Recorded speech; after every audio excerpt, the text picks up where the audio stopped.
All right, so get this. This is the incredible story of how one guy's simple observation literally built an empire from discarded fruit. Yeah, you heard that right. It's this wild journey that starts on the grimy docks and ends up, believe it or not, shaping entire nations. I mean, how do you even build an empire from something that's literally been thrown away? It sounds completely impossible, right? But that is exactly what happened. We're going to dive into the journey of this guy, Sam Zumare. He's this young immigrant who looked at a pile of what everyone else called trash, including, by the way, the biggest banana company on the planet, and he saw a massive opportunity. Okay, so to really get this story, we have to start way before America. We're talking about a small, impoverished village in Russia. This is where we meet a young boy facing just immense hardship, but already dreaming of something so much bigger. So get this, he's only 14 years old. His father passes away, and the family is thrown into a total financial crisis. And what does he do? He makes this absolutely life-altering decision. With zero money and speaking no English, he says goodbye to his mom and gets on a boat to America, all alone. The only thing he has is a one-way ticket and his uncle's address scribbled on a scrap of paper. Can you even imagine? And once he gets to America, he's working all these odd jobs, cleaning floors, making deliveries door to door. But here's the key thing. He wasn't just earning pennies to get by. He was studying. He was this incredibly powerful observer. He listened to every conversation, watched every single transaction, and just soaked up every little detail about how business really worked right there on the ground. And it's this relentless habit of watching and learning that eventually leads him to the chaotic, bustling ports of Alabama. And it's right here, amidst all the shouting and the noise, that he finds his destiny in a weird exotic fruit he'd literally never seen before in his life, the banana.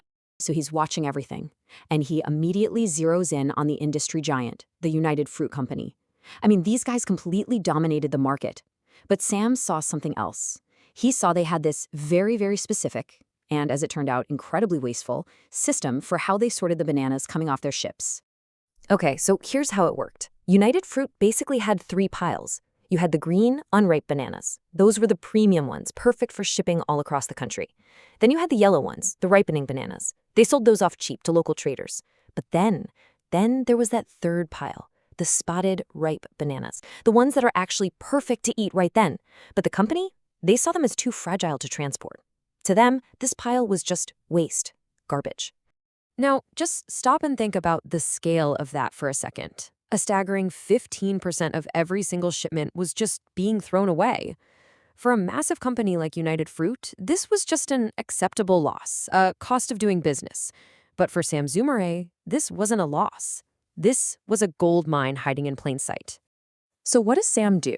He decides to bet his entire life savings on this so-called waste.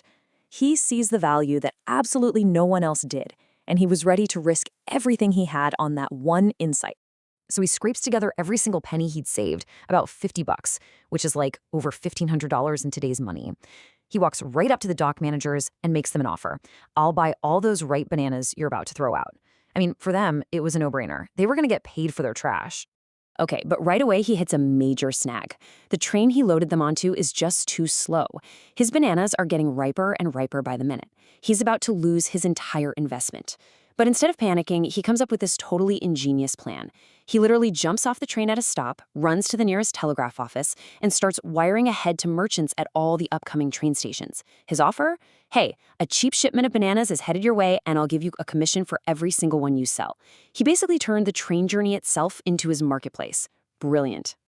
And the results of that very first gamble? He doubled his money, 100% return on investment, just like that. But, it was more important than just the $50 he made.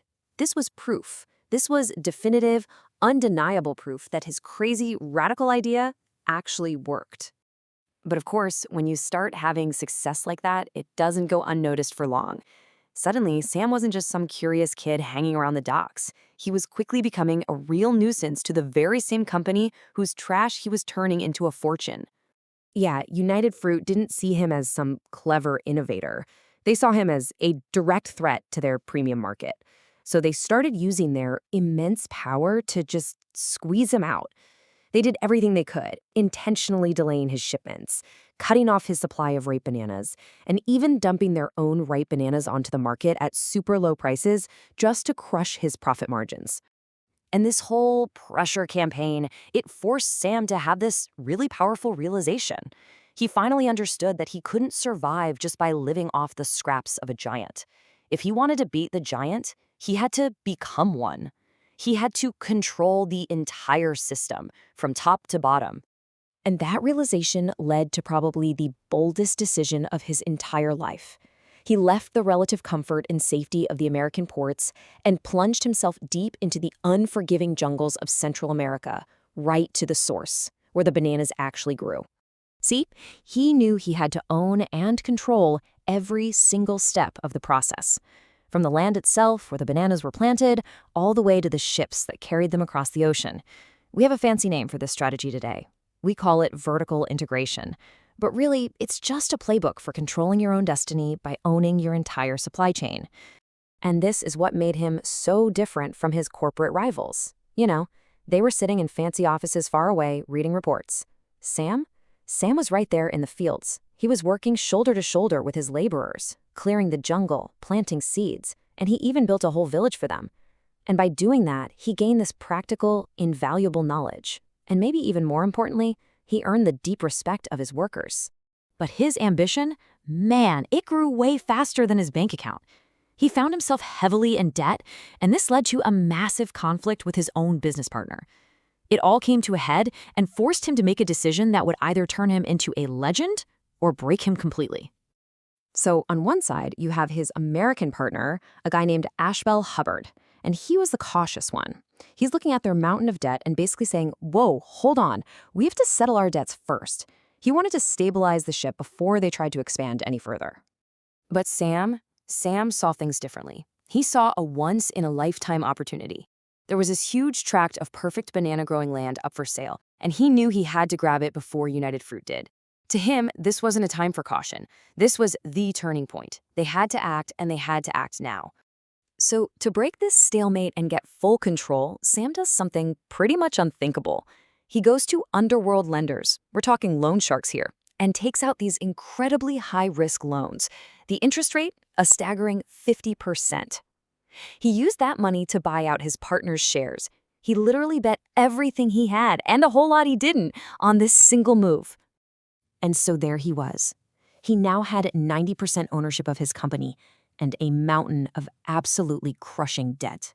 He had put himself on a razor's edge, a path that would either lead to building a legendary empire to rival the giants, or to being completely crushed by the weight of his own ambition. The only question left was, which one would it be?